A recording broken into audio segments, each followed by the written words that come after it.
everyone. We were just discussing about somebody forgot to make dinner, and then I'm like, $60 on pizza? Because it sounds like they have two, like, multiple college-age people in that house, and they probably all eat.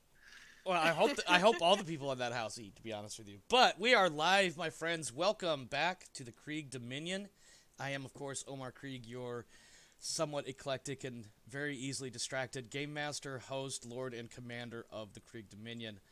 Beyond that, I probably have some other introductory type things to say, but I'm going to let my friends start off first, and we're going to start with Rev Everett, the player of the person with the current highest glory by the end of the evening. That may or may not All be right. the case. Yeah, it's my turn to give you a pizza, my mind. Oh, But Jesus, here we fucking go. Also, before I get started, I want to point out that this time I have all the Blood and Glory stuff up on the screen like it's supposed to be hooray! on the first try. I did that Right. last night. Anyway, go ahead. My name is Rev Everett. I like to talk about all the things that make people upset, and um, I'm looking forward to massive drama with my family this winter. Oh, I don't think it'll be that bad. Why do I never have a mechanical pencil when I need a goddamn mechanical pencil? Even though I have like 7 sitting on top of my... I'm sorry, I'm interjecting and thinking out loud. Who's next after that? That should be, my boy kid. Got it. Not it, he says. Yeah, that would be you, actually. Sir Farvel, as played by my son, Talus. What do you got for Yes. us? What's new and exciting in your world? And also, Sleep. are the people in your Sleep family... is, Are oh. the people in your house eating tonight? That's the big thing. If fending for yourself counts as eating, then yes. You know, fending for yourself is a valid meal plan in my home. Except for Yep. now it's just literally me for the time being here. Nice. So I'm fending for myself regardless. Oh, let me tell you about the gourmet meal I fixed for myself tonight. My dinner I think was we'll wait a turn. my dinner was chicken nuggets and fries, and they sat on the stove for 20 or 30 minutes after they got done cooking because I was busy doing other shit. And I realized what time it was. I was like, oh man, I need to eat. That takes us lastly to our newest member of the cast, and a pretty cool person from the sounds of it anyways, Rodance. Two things. One, Oh shit. I'm sorry, my go ahead. poor knight is not a squire with 168 glory. No, but I update. That's fair. But I update that when it after winter phase. After winter phase, it'll be updated. So by Okay. episode 9, we'll have some new stuff up there, new information. Okay. What's Oh, your and second two? thing? Did you know you can make bratwurst in the toaster oven? What? I don't have a toaster oven, but that's good news to have. I Yeah. was lazy and I'm like, I don't want to stand there pan frying them. It's I'm it's not not putting the- them in the oven. No, that doesn't seem right at all. Toaster oven works. it's not the best, but it's not the worst either. They actually I get see crispy on what the you- bottom when they're against the pan. They don't really get crispy on the top, even with convection running. But it wasn't bad. I mean, And it also meant I didn't have to stand outside in the cold and grill. Right. ooh. Actually, I actually prefer mine on a pan. Because you do like a couple minutes on each side, and then the second time, like you flip it once, and then you turn the heat down a little bit, and then I'll throw in like beer and some onions, and cook them like that for about 3 or 4 minutes a side. At that point, and by the time that they're all done, like you get this nice little meat sauce gravy thing going, and some juicy brats. What did you have with your brats? Oh, so you're gonna laugh, but I had COVID a couple months back, and I lost had my COVID sense of with your smell and bra? taste. Oh, ewy. And something that came up, I've discovered since I've had COVID, is I now like mustard. Oh. 6 months ago, I could not stand it. So, yeah. Taste changes are weird. But, yes, I totally put mustard and sweet relish on my brats. That So actually it sounds really it good. mustered your attention. Oh my god. Stone grounded, no less. You know what I've chosen with when I do brats like that is you have to have like a I'm gonna say I still bitter. refuse to eat yellow mustard because it's that vile neon color. Yeah. You definitely have to have. I don't think butter or bitter is the right word, but you definitely, in my mind, a bitter-ish mustard really goes well with bratwurst. but you found that you can relish mustard now on your broth. Oh my fucking god. Sweet relish for the win. Oh my god, this guy doesn't stop. Alright, that's enough of all that. I am Omar Krieg, of course. All the things I said a moment ago, they are all still just as valid and probably a whole bunch more. Socials, of course. This video will be, or this stream will be transferred to video on youtube.com/at Omar Krieg. It'll be available tomorrow morning. It'll probably be 3 parts, one for about every hour, because about every hour we take a break and let the players get some distance from everybody. And I don't know why I said that. I thought I was going to make a joke like halfway through, but I don't think things through before It's I say it. called extra glasses of water. Because we should all drink extra water, right? I mean, water is a main Or for ingredient in most coffee. of the stuff I drink, but yeah. I mean, there might be water in this iced tea. Well, there was at one time. On that note, are we ready to begin? Has anybody got anything last second before we start? Because I've got a whole bunch of shit to read. I imagine so. I think I'm good. Okay. But you did skip Talus's introduction. No, Oh. we did is he didn't have a whole lot. He mentioned something about sleep, and that was about it. Yep. Nothing Where is my? There he is. Okay. Before I forget, let me give you these Why? so that between all of us, we may or may not forget reroll tokens. There, yeah. You know what? Play with them, I guess. Just don't have them flop around all over the place. So get your shit under control. Okay. All right. Get back to my notes. And away we go. We see a man, about middle-aged, a little gray in his hair, and not a very well-kept beard. He's leaning over, peering into a refrigerator. After a moment, he finds what he's looking for, 2 bottles of beer, near the back of the top shelf. He pulls them out, pops the top to each with a bottle opener kept on top of the refrigerator, and grabs the large red plastic bowl of chips. Taking his snacks and drink, he sets himself down on the leather recliner, rests the beers on an end table beside him, and leans the recliner back into a resting position. He spends a moment fumbling for the remote kept in a pocket that hangs from the arm of his chair. Finally, he grabs the remote and turns the TV on with one hand, the other popping some chips into his mouth. There on the screen, muted because he hates watching TV commercials, starts off black, only the tiniest curved silver sliver of light rounding from bottom left to bottom right. The edge of a sphere, it appears, slowly receding from midway up the screen towards the bottom, revealing brilliant light, the likes of which can only be a star as seen from low orbit. Quickly it is revealed that the view is from the prow of some sort of spaceship, in orbit over a lush blue-green world. Crystalline waters, emerald vegetation, and copious swirls of sterling white clouds dot this planet. But the continents of this world are not Earth, for they do not line up, and the man watching this confirms this by twisting his head one way and then the other, and as he sees it is indeed not Earth, but some other Earth-like world. On the screen, a single line of text starts at the bottom, slowly rising upward. 2300 AD. Then more text. Humanity's reach for the stars hasn't been easy, and more challenges are on the way. And then lastly, coming soon. The screen quickly fades out and is replaced at last by the show the man wanted to see in the first place, and the mute symbol disappears from the top right of the screen, and we hear, previously on Blood and Glory. The heroes are on patrol, ranging the countryside and making sure all remains well within the county's borders, as only a handful of Earl Roderick's knights and the retainers are selected to accompany Prince Madoc on retaliatory raids against the Saxons to the south and east. While on patrol, the knights encounter an old goat herder, requesting their aid in recovering his favorite goat. The goat, it seems, has wandered off up a hill too steep for the old man, and after some time of deliberating, the young knights give chase. Meanwhile, the goat, acting almost as though it were simply playing with new friends, dashes and darts across the hill, offering an occasional bleat as a form of torment before disappearing, time after time, into a thicket or behind another copse of trees. Suddenly the bleats become more urgent and frightening, a goat in pain, as a giant appears, threatening the heroes and charging for the kill. Sir Dallin scores a fatal blow with a well-placed charge, after which Sir Farvel must calm a suddenly crazed Sir Everhart. The old man reappears, revealing his true identity to be Merlin, and as the knights follow him into what can only be called a mystical forest. There, in the woods upon the shores of a small silver lake, A mounted man charges forth, issuing challenge to our knights, only to be struck down in surprisingly short order. Merlin returns from the center of a lake, and we catch a glimpse of a brilliant, gleaming sword, the likes of which it can be said are shrouded in fey mystery. What are you guys doing in the background while I'm watching or reading all that? Nothing.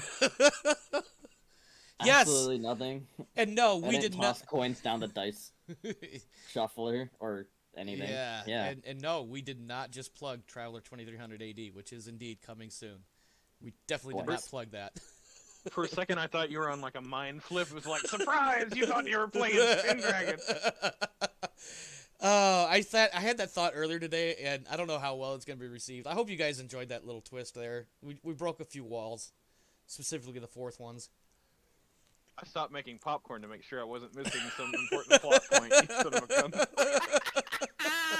You got ref. Oh, well, that makes my whole fucking night right there. Okay. First note of business. First, let's talk about the remainder of the year of 486, as 486 is indeed winding down.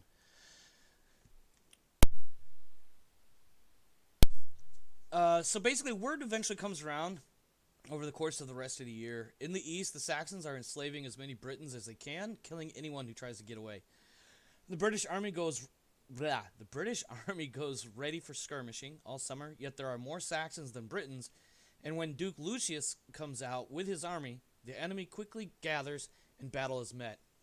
Near Ipswich, the Duke is ambushed and killed, though much of his army escapes northward. The king sends Sir Brastius, which is a senior advisor. He's the one that usually works on like the inner workings of the royal court, so kind of like a Secretary of State almost. No, that doesn't sound right. Something to that effect, anyway. But yeah, so Brastius goes out. He's supposed to settle the area. He rallies the army, and the Saxons stop advancing. Afterwards, Brastius reports victories, but everyone knows that nothing of strategic significance has occurred. More refugees find their way into Silchester, and some even as far as Salisbury.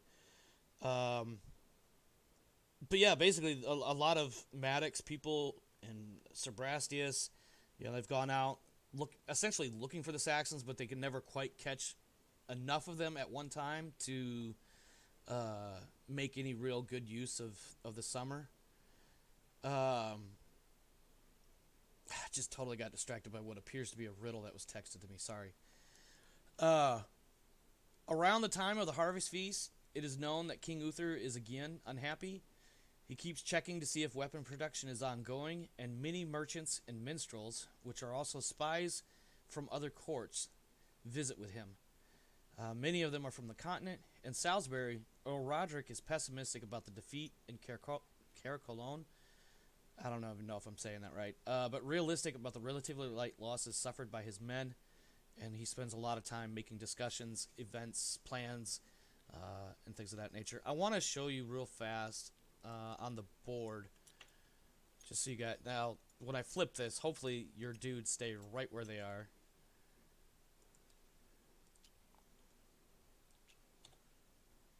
Nope, they did the same thing they did last time I tried that. Whatever, we'll fix that in a minute. Oh dear. That's not what I meant to Actually, do. you know what? That's fine. That's fine. That's good. That's good. All right, so down here, roughly where Sir Gareth is. So obviously you can see where Salisbury is, and to the left of that is Stonehenge, Amesbury Abbey. That's all parts of the county of Salisbury. Camelot is pretty much the eastern border of the county. Duke Lucius was, I want to say he's off towards Kent. I don't recall specifically where. And you see where Windsor Castle is. When you get off over towards London, I might not be far enough. Oh, no, I'm not far enough up. Well, anyway, so basically where these two, Sir Dallin and Sir Ulrich, are, a lot of that area is having massive Saxon problems. You see where it says Essex. Oh, here we go. We're almost from that right area then. So a lot of that fighting is in this region here. Huntington, Hertford, Essex. Colchester is where Duke Lucius. That's his like home and stuff. Of course, there's obviously South Saxons or Sussex. That's a lot of S and X's right there. Holy cow.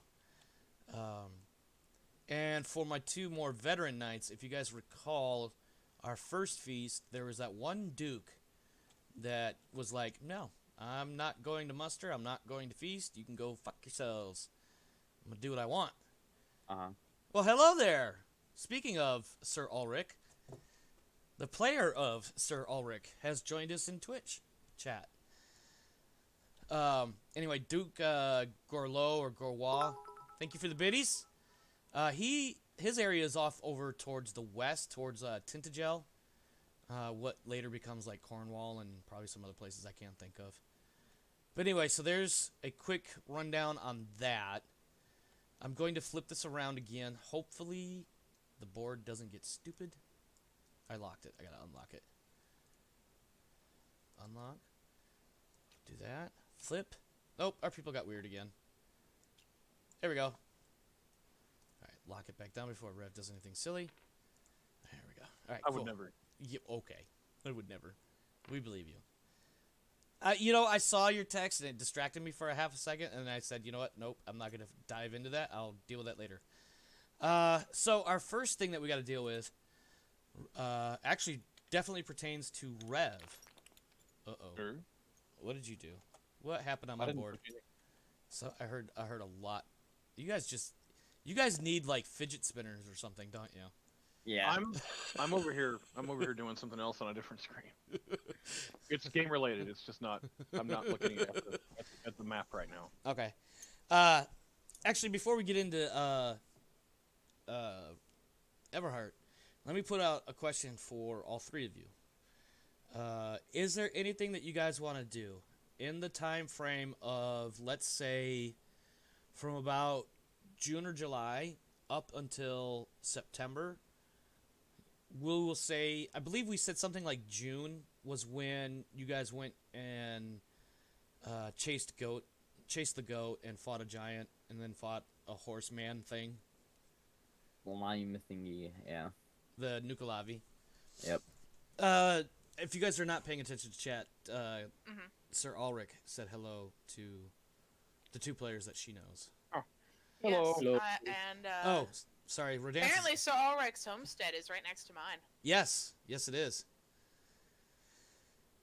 Sorry, I didn't have the stream up because I was listening to you anyway. No worries. I'm not worried about. That's why I said something. I was like, let me make sure you guys know that she said hello. But yes, Krista says hi. Okay, I've got the stream up now too. Oh, cool. For me to check again. More viewers. I mean, Yes. Rodance, was there something that you wanted to do in that time frame? I'm thinking like July to September-ish. There's 2 things actually. The first is I will attempt to gather whatever information I can to then forward on to my mother in regards to her new Sir Ergthy. marriage to Earthy of Dunford. Yes. I have notes. I wrote that one down. Yeah, no, that's good. And the other thing is the initial feelers for the yay, see if I can get married this winter, because I no longer have someone to consistently stewardship my homestead other than my poor sister who's already married and has her own husband. Okay. So do this for me. I have your character sheet, but I don't feel like alt-tabbing and everything through it. Let's do... Okay, so you did mention you wanted to do something like that last session, and you said something about maybe sending your squire out to go check on things, or something to that effect. By the way, Durnford is, like, right over... I saw it earlier. Where did I see it at?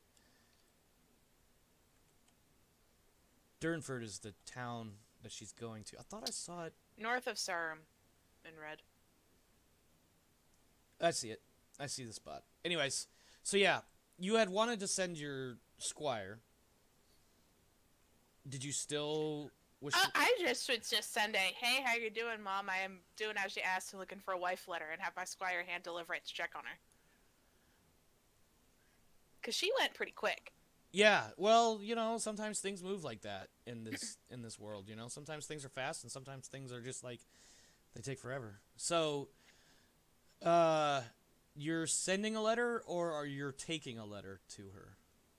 I'm having my squire hand deliver it to her because Got I it. just wanted him to check, or wanted my female squire to check on her. Okay, and now is she using that as like a cover screen, smoke screen to get into the town and do some snooping around for a day or so and then come back? Basically, she's just walking and keeping her eyes open, but she's not doing anything shady. Okay. She's all on the up and up. If she Okay. happens to stay overnight and listens in at the tavern while she's getting her evening meal, that's on her. Well, that's I exactly. would totally encourage it. You would totally encourage it, but you did not specifically tell her to do that. Yes, and I specifically tell her just to be polite and friendly and avoid any inappropriate snooping. Yes.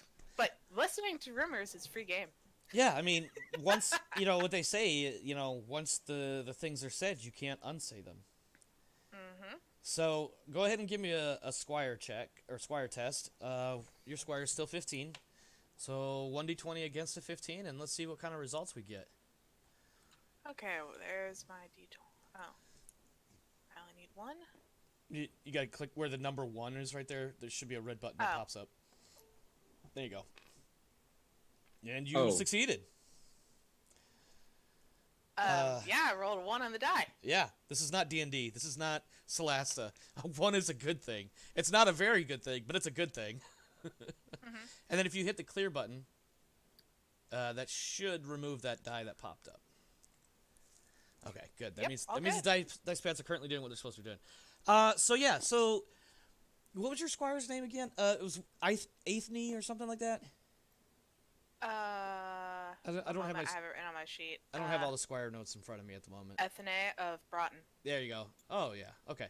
Yeah. So when Aithne, whatever fucking alphabetic name that she has, when she returns a day or so later, I imagine she will leave out like relatively early one day, spend the night, come back the next day, but probably not arrive until like mid-afternoon or later. Just looking at the map with a rough idea of the distance and stuff like that. I'm sure there's actually a map in the book that has like average travel times, but we'll just say it was a day or so. When she comes back, she actually says, like, listen,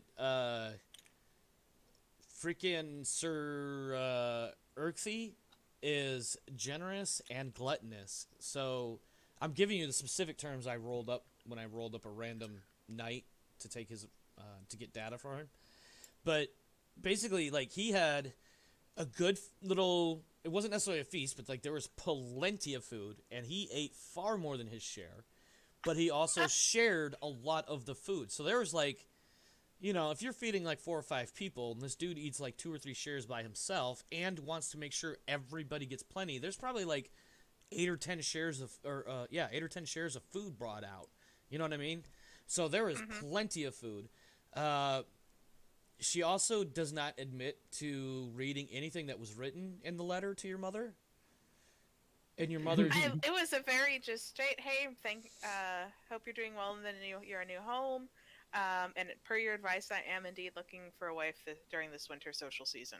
Okay. Or whatever the appropriate phrase is. Yeah, do you actually say that to her? Because when I said that, I said that ambiguously. I legit would have told the squire exactly what's in the letter, because the squire was probably standing there as I was using it as a sub-lesson in how to write appropriate letters. Yeah, there you go. Yeah, no, that makes sense. That makes perfect sense. Okay. But yeah, so when your squire comes back, there's really not a lot to report. She gives the impression that your mother is being well taken care of. Sir Erkthy is not an ugly, obese man, but he's not an overly attractive one either. But that's just your squire's opinion, which doesn't mean shit. Because squires aren't allowed opinions unless you give them one. Does he already have children from a previous wife? We'll say yes, because I think I'm assuming she had to have passed away at some point. Yeah, I think like she died or something happened, and I never like fleshed all that out. But let's just pretend there's at least 1 or 2 male heirs. A widow married a widowee. Yeah, exactly. Widower, 1 or 2 male heirs that are probably a couple years older than you guys, so you wouldn't know them so well. There might be a couple of female or not female heirs, but daughters is what I'm trying to say. thank you, Krista, for popping in and hanging out. Have a good one. Bye. But yeah, so yeah, all in all, nothing really major to nothing major to report. But otherwise, everything seems on the up and up so far. And it's not like your squire is going to have deep, intimate conversations about what goes on behind locked doors with your mother. No, obviously, but it's enough that I'm trying to play the dutiful stun who is Right. appropriately checking in on the mother Right. without being too pushy. Yep. And then also your squire says that she does not have a letter for you, but she does indicate that, your mother plans on having a letter sent within a few days, most likely. Maybe. We'll see how much, and then your squire's like, it depends on how much prep the GM actually puts forth this time. Anything else? Nope, just for a dance. Bye, bye. No? Well, Okay. I'm kidding. All right. Okay, Well, we'll get to you in a minute, I know. because I definitely have a scene or two for you. Oh boy. Okay. Nothing else for Rodance? Talus, what do you got for Sir Farvel? Do you have anything for him? Is there anything you want to do in this 3 or 4 I month want window? to send a messenger to the person that wanted to marry my sister and Sir tell Alden. him that she declines, essentially. Oh, okay. And then on that same note, though, I'm sending out even more messengers saying that we're both looking for partners, essentially. Okay. On that note, real quick, GM to players, your individual characters getting married will be handled or addressed when we get to Winter Phase. Okay. As far as your letter to Sir Alden, what language do you use? And by language, I don't mean obviously it's going to be whatever Roman or whatever English we speak at the time. I mean more like, how are you phrasing it?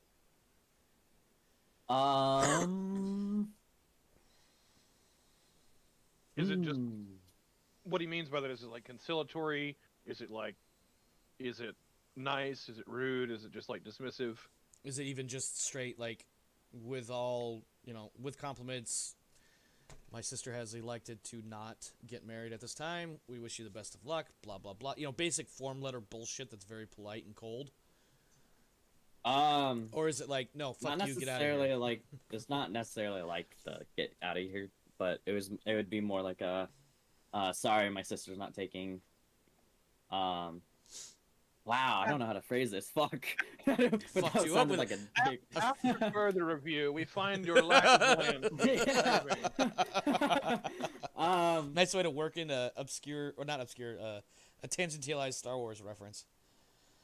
You find your lack of land disturbing. No, we put it nicely and say that my sister's not currently looking for marriage partners. No, she is. Fuck. Well, is she or is she not? And She what does is. your letter say to Sir Alden? My letter says, fuck. Don't lie. Okay. I will tell Yeah. you right now, lying will get you in trouble. Yeah, so I'll give you a piece of advice, because I know this is an area that you as a player are not accustomed with yet. If you're going to say something to somebody like Sir Alden, your best bet is, outside of any political niceties you could throw on there, is just straightforward. This isn't going to work. We're not going to do this. Apologies. We're convenient. Blah, blah. Basically the form letter would probably be your safest bet. All right, then that's what's Okay. I'm pretty sure his sister basically stood over his shoulder and told him exactly what to write. Oh, absolutely. Yeah. And then Osgood is standing there writing it and says, my lord, maybe we should say this. Go ahead and check read Latin. Based on this narrative outtake of what would just happen, let's just give you that skill check. So when you put points into it, actually no, that won't work, because you don't have any points in it yet. No, I don't. I had 0 right now. We know- Yeah. Well, Yeah. maybe you could argue that during this period is the beginning of his winter phase of trying to learn Latin. I don't know. Yeah. All right. Yeah. You know what? Check it. But Maybe he writes hold on, the letter. hold on. He's like, "What does this word say?" Okay, and what is this one? Yep. So check it, Talus. But when we go to roll for experience checks, don't roll that one until after we get to where you assign skill points. Okay. All right, we'll do it that way. In fact, that's actually even a little bit more devious as a GM for me to do it that way, because now the more points you put into that skill, the better chances you'll have of increasing it essentially for free at the cost of increasing other skill points. And you're already limited to only going with the skill point option this year Mm. because of this arrangement that you set up with Osgood. Yep. Okay. As far as reaching out to others for ostensibly for both of you, is there any particular things that you're looking for? Remember, this question really only applies to Melisande, just because the characters' spouses will be addressed specifically during winter phase. Wait. Repeat that one more time. All right, For so- our main character, or It was kind of a generic question, but I'll keep it focused where it needs to be focused. For your sister looking for suitors, is there okay. anything in particular you're looking for, or is this kind of a Sir Alden, you're not cool enough, but for the rest of you that are, we have interests. What can you offer? Yeah, so I was actually gonna make this more direct, like Okay. targeted, I guess. Okay. We're looking at homesteads or Manners. manors, yeah. That are along the river that go inland. So anything below Boscone, that's on the river. Okay, so Or I you're guess looking. what's it? Yeah, Allington. Allington. Okay. Anything below Allington. All right, so from Allington to where? Like how? The Laverstock. Laverstock. Okay. Laverstock sounds familiar. I don't remember. Oh, I think one of the players in AP's game is from Laverstock. Anyway, okay. So you're looking at specifically those manors and not really anything else. Yeah. Okay. That's one. Hold on, let me see this. So going from here, that's 1, 2, 3, 4, 5, 6, 7, 8, 9. Okay. All right. Perhaps you'll hear something back soon. Perhaps it will be something positive. We'll see. Well, I'll figure that out by next session. And I need to make a note of that before I forget. I guess if you want to add favorability or like in favor of who we really would like to look at is Winterborn Dawn. What's the last part? Covered. Dauncey. Yeah, Dauncey. So, okay, but you're looking for someone nearby. Yep. Looking for.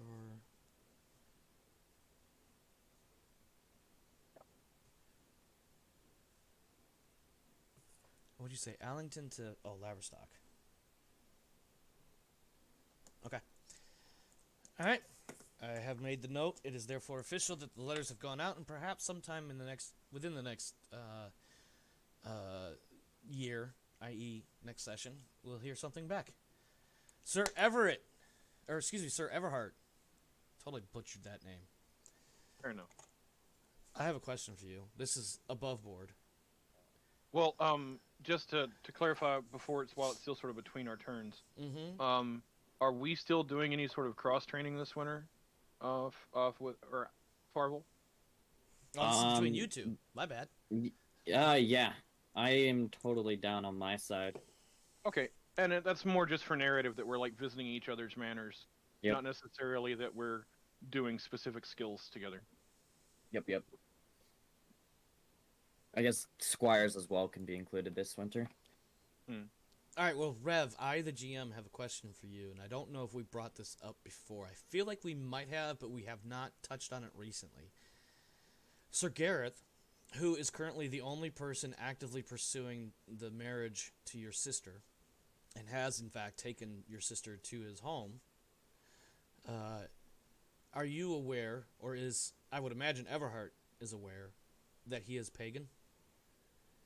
And what kind of problems may that bring up? Just in a strictly out of character sense. Like the who? Sorry for. What was the question, Talis? It was him being pagan and who would it affect? Gareth is a pagan. Myrthin, which is So you're Everhart's asking sister.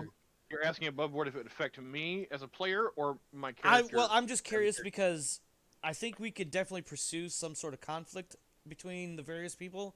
We definitely do not have to, because one thing I'm looking at as far as Salisbury is concerned is a general sense of, do as you will, don't get in my way kind of mentality between the Christians and the pagans. I think the predominant concern is for my sister's welfare, and that she's gonna have a husband that ensures she's fed and cared for more than anything else at this point, rather than ending up a maid looking to get herself in a nunnery. Right. Okay. I couldn't remember if, like I said, if we had actually talked about that before. And now that you said that, I definitely feel like a little bit better in my memory about whether or not we talked about it. Right. Also, there's probably a little bit of, she slept with family. She's kind of already pushing my faith tenets a bit here. Like, it's, Yeah. Okay, well, in that case, you guys returned from your patrol in June. By July, it is no longer possible to obscure the fact that Myrthen is pregnant. However, it's still pretty early on. Sir Garrett is pushing the marriage. Like, he's like, we need to do this now before it becomes more obvious. Like, we could put some baggy clothes on and, maybe lipstick on a pig and call it a day, but we need to do this, like, now. Yeah, I would be in favor of as early a marriage as possible for her sake. Okay. As long as I am convinced that there's not some big fat I abuse my wife skeleton in No, in there is Sir Gareth. I figured since it was your self-insert character that there probably wasn't. no. But It might be interesting if I wanted to go that. Like, I feel like your family's already gotten fucked up enough by this. I don't need to throw spouse abuse on top of it. yeah, like, hey, you married your sister too quick. Turns out she's married to a sadist. Right. Yay! So in that case, I'll go ahead and narrate what I have in mind for this ceremony, and I don't know how this would be pulled off, and I certainly don't know how this would be pulled off in the real world in the 480s. It probably just wouldn't happen in truth. Safe bet, it just wouldn't happen. However, this is what I'm picturing.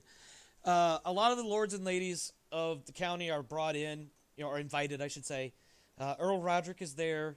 There's also, I forget the arch druid's name, because there is one wandering around the area that's not Merlin, but somebody like under him.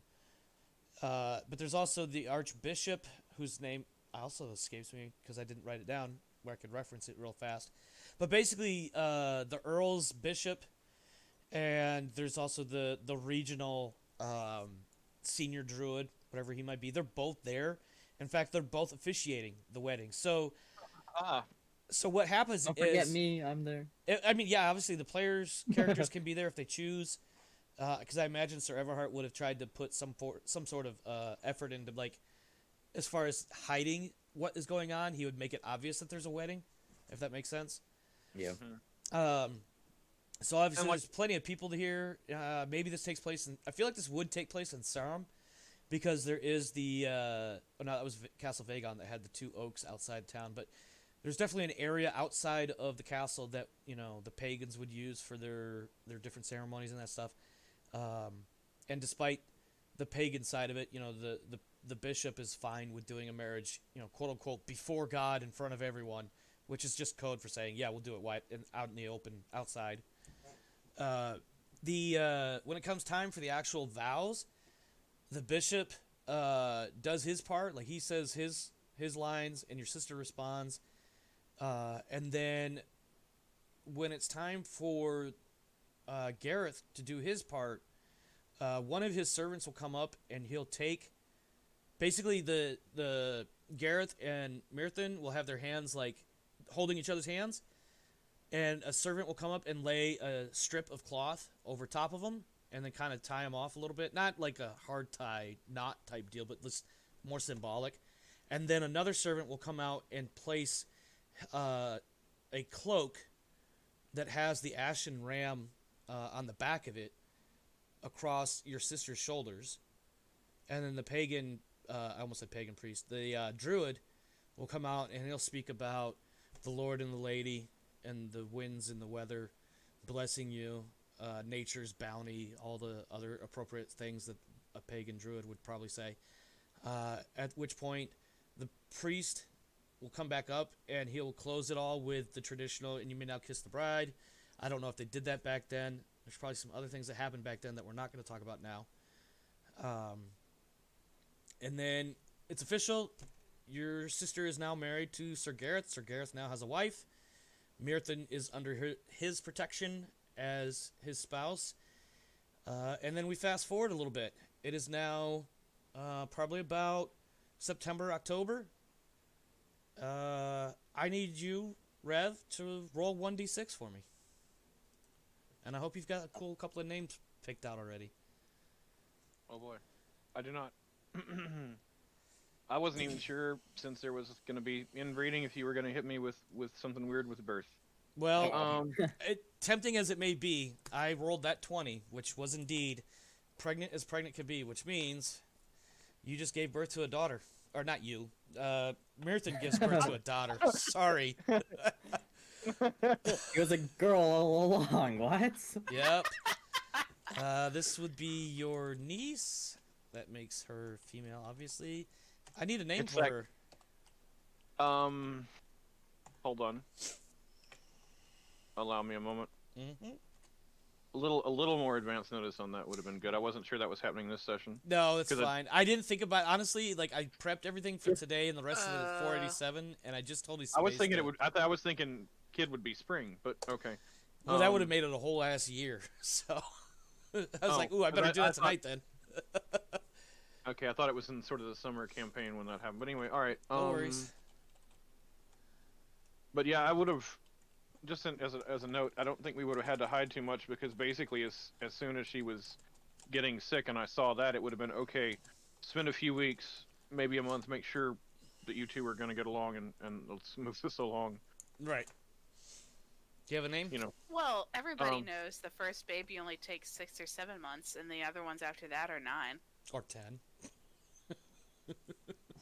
Or if you play Crusader Kings, all your kids are born at 6 to 7 months instead of 8 to 9. Yeah, I think I was 6. No, I was not 6. I was 8. Okay, it's ALY. Let's go with ALYS. ALYS. All right. It's the Welsh version of Alice. Yep. Little Elise is born. Congratulations, it's a girl. Yeah, and there you go. That does that, and that will take us to winter phase, unless Everhart has anything else he wants to do. Just sort of during the winter phase, but I'm hanging out over at Farvel's house, and his sister's single. I might be throwing a few winks around. That's all right. That's between you two. I know. The only thing I would have to do on that is portray the Earl. It didn't even occur to me until, like, wait, his sister said she's not interested in anybody without land. I've got land. I got land. You like bread? I got bread. Hey, babe, I've got huge tracts of land. She is 16. She will be a handmaiden, and I think at this point she is a handmaiden, much like a squire becomes a squire at 15. But yeah, she's definitely available. It's the only thing I would have to do is basically just portray the Earl and make you do a courtesy roll. But we'll get to that moment when it comes. So now probably wouldn't be a bad idea to have you guys do a wee bit of role play, portraying sister and not sister, I guess.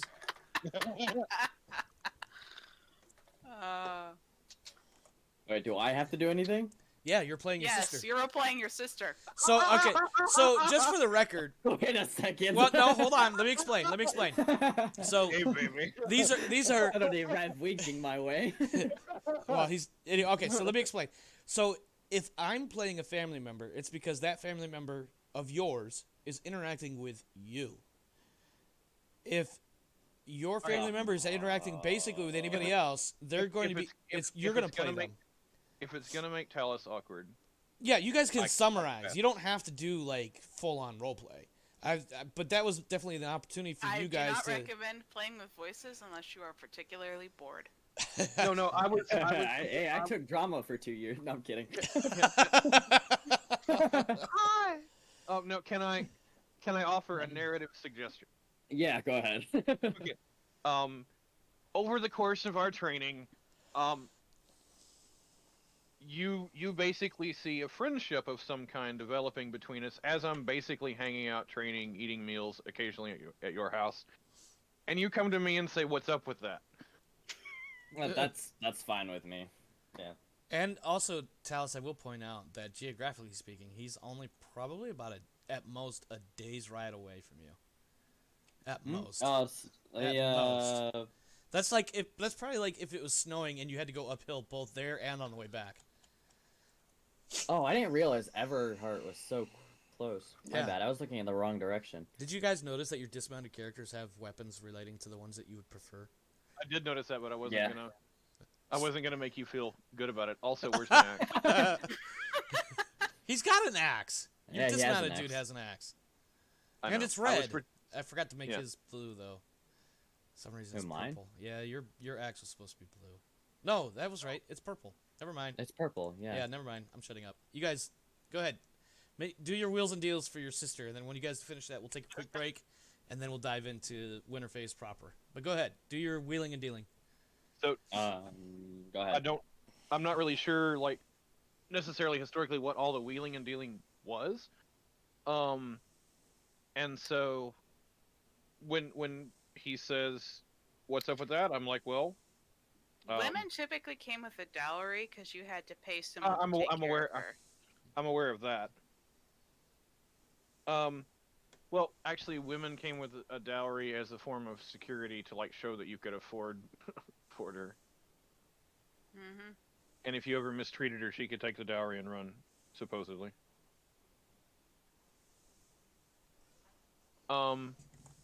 But I meant in terms of like how the conversation goes. I don't know a way to. I wasn't really thinking about it getting awkward. Well, is on the all. side, I guess my sister makes note that she's interested in you, and then I guess once or twice, whenever I head over, she's like, "Hey, can I go with you to Hitton?" That would And make I sense. I guess I say sure, and then there you go, done deal. And then, at what point? I'm trying to decide. I guess at some point I would approach you and ask. Maybe I heard that your sister's already rejected one proposal. And that is true. So maybe I approach you and ask what. I mean, obviously, I'm probably seeing that your sister's coming to visit us at this point, and I doubt she's coming to see mommy or dearest or my sister. Yep. I have another sister, right? I thought I had two Yeah, I sisters. think you do. It's Arian or something like that. I remember seeing that earlier tonight. 'Cause I And was she's looking at younger, I stuff. thought. Yeah. Is she younger? Everhart has. Yeah, I doubt she's coming to see my Yeah, younger sister or my mother. you have Alissa, who is 7. You also have Mirthin, and you have an older sister that's married to Sir Amrin. That might have been a little too much information. Sorry. You have one younger sister at this point, and then Too much- Mirthin, who's been married off to Teesbury, and then the other one, whose name I can't remember already, has a husband, but he's one of your house knights. Yeah. Oh. So, Well, I guess my sister states to me that she's interested in you essentially, and then guess we can figure stuff out. How Yeah, you want to so- relay that so- you're interested in my sister's yeah. fine, I So guess. so we have a conversation at some point where I maybe over sparring, where I admit that I'm interested in your sister, and She comes from good stock, that sister of yours. well, I mean, like, Wow. Hey, I'm pretty sure his sister's just a mercenary and will take him because he has land. I don't think she actually cares about personal feelings based on the way you roleplayed her last week. Yeah. Right. She's definitely got some interest in more of a politically correct or appropriate marriage than she does. Oh, another guy fawning after me. But yeah, so at some point we're willing to admit that there's a interest there, and then we settle down negotiations. And I suppose that's GM where you should come in and sort of give us a framework for like I'm not sure like what's a reasonable dowry or what other sort of costs or is this a period when the bride or I mean it sounds like the groom was more responsible for arranging the wedding than the bride's family at this point. To be honest, well, one really quick, Talis, yell over to your brother that I had called him earlier trying to get a hold of you. I imagine that's why he just tried calling me. I'm not gonna yell. First off, second off, I'll just send him a message saying he's dumb, and third No, off, don't call your brother dumb. Just tell him what I said. Jesus. you're dumb. Dad hates you. Hey, Oh Stop my talking to him. God. hey, I'm just kind of surprised that you haven't figured out the text messages on your phone or a thing yet. I know, right? No, she meant that you. Oh my God. I'm talking about No. Omar. Yeah, no, it's fine. High five, Yeah, folks. wondered who the dumb one was. All right. Anyways, well, because if I text these guys, that I'll send him a Discord message in a minute. He probably still won't see it. But anyway, as far as who takes care of the wedding and that stuff, I feel like you guys can hammer that out. Well, so generally to be honest, historically, I'm not sure, but I believe the groom would take care of the wedding costs. Somebody can correct me on that. Yeah, well, because I know that there's some other cultures that have gotten intermingled, but Yeah. like we are descended from that culture, and it's the bride's family typically It's the I bride's don't- family that takes care of, or pays for the wedding and that stuff. in the modern day. But I In the don't modern think day, yeah. I'm not sure. I'm not sure it was back then. And yeah, because that was the other thing too, is like the bride's family would provide the dowry to the groom. So basically, the groom gets all the things, which doesn't make sense to me. But I also am not a product of that society. It was my well. I could be mistaken, but I thought in this period, money was given to the wife from the husband's family as sort of an insurance. Well, the way the policy. rules are written, when a knight receives a wife, the wife comes with goods. Okay, So that might be part of where my confusion is. Essentially, the other thing, okay. the other side of it too, is you guys are friends. Farvel and Everhard are friends, and you both are the lords of your manors. So if you were to arrange a wedding like this or a marriage like this, and you got Earl Roderick's permission, which I can tell you as a GM is probably not going to be that difficult. The cost and everything, you guys could probably arguably take care of that stuff off screen, so to speak. And then whoever pays who what is almost immaterial for the players at this point. You see what I'm saying? Like, we Yeah. could pretty much hand wave all of that stuff in the background and maybe just toss a Librum from one person to the other, however you guys want to call it, just for I was any actually sort of... I was thinking between the dowry and the cost of the wedding, we could essentially have those kind of zero out to where we don't. Yeah, I guess I see where you're going. That actually kind of makes a little bit of sense. It's not that it zeroes out, it's that you're effectively both losing money. It's just Rev's getting some of it back from the dowry. Right, and the way that would work Yeah, out, I so- think mechanically... I was I was gonna say, I think the way that would work out, mechanically, is neither one of you have to put anything up for the wedding, and Everhard will get probably he'll probably get a couple of Librum based on what the rule book says. Off the top of my head, I don't really recall exactly without looking It's a at my chart, notes. and you get money based on social station and a Yeah. bit of randomness. Oh yeah, Rev, take off the Okay. blindfold. What are you doing? I reached over to my mouse to tab back over, and I had Oh. a blindfold. I don't know what happened. All right, so that's what we'll do, assuming you guys decide to go through with this wedding.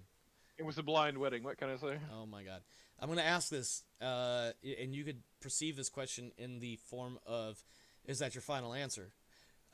Is Sir Everhard marrying Melisande? I am fine with that. Yeah. And sure, as long as the other player's fine with it. I thought it would just be narratively funny. It's like, oh, I've got. I mean, land. narratively, it actually makes sense because you guys have been kind of friends during your squirehood, and now that you've become knights, that friendship has grown closer. Here's your friend's sister who needs to be married or should get married off soon, and what other way would it be a good way to show a strong bond? Between And you two? IRL, I've actually known several best friends who end up marrying the guy's sister. It's not unheard of. So, all right, I'm going to mark it in my notes that Melisande is now married to Sir. Does she have a good stewardship stat? It's all off. No kidding. We'll get to that shortly. All right, I just need to find her in. I kind of figured if she was that pragmatic, she probably did. I feel like she's Not gonna gonna lie. have a pretty decent status. Marriage eligibility. Why did I put her in? No, well, she's known now. Sister of Farvel. Husband to Sir Are we- Everhart. I'm gonna rub it Oh, in no, what's his. no. I'm gonna rub it in what's his face's face the next. Um, No, I'm kidding. At the next ceremony. The marriage is Oh arranged. God. Oh, Oh, no. now you guys both get to deal with the fact that your sister and sister-in-law slept with a family member and then had to get married off to someone else. Wait, what? That's not getting revealed to him yet. That's. Yeah. All right, slow down. I need. So your half brother-in-law and your half sister, or your sister-in-law, excuse me. Guess what they did last summer? Boy. All right, here's what I need from Rev. You are marrying essentially the daughter of a vassal knight. So that gives you. That's going to give you 100 glory. And Uh-oh, I'm getting messages. I suspect my girlfriend may have tuned into the stream. she's like, "What do you mean you're getting married?" No, it's Dicey. He says, "Why does this sound like a Georgia family reunion?" To the grand state of Georgia, these opinions may not Or reflect is it everybody. Mississippi? Let's not. All right. Before we piss off the entire South and start a new civil war, Sounds like fun. Rev, you get 100 glory for marrying the daughter of a vassal knight, even though said vassal knight is dead. And you get 1d6 Libra as your dowry. Okay. Ah, So you- does that come out of my wallet? Nope. Okay. So technically, yes, it would, but again, we're It'd just be kind going of to. cruddy. It'd be kind of cruddy to do to the player. Yeah. Yeah. We're not, Realistically, a dowry would have been built up over time, so Yeah. she should have that under her portion of the finances. Woohoo! Yep, there you go. Add 5 Woohoo! add 5 Libra to your character sheet, and then make note that you have 100 glory that will get added in when we go to winter phase. And that will make the marriage official, because you were supposed to roll a loyalty lord, but I said fuck it, because the players worked it out between themselves. So I don't feel like there's really any real need to roll anything there. And on that note, my friends, we are going to take a break. We're going to take about a 5 to 10 minute break, and when we come back, we will get into winter phase for the year 486, and then we will say a fond farewell to 486 AD, and welcome 487. We'll be back in a few minutes, my friends.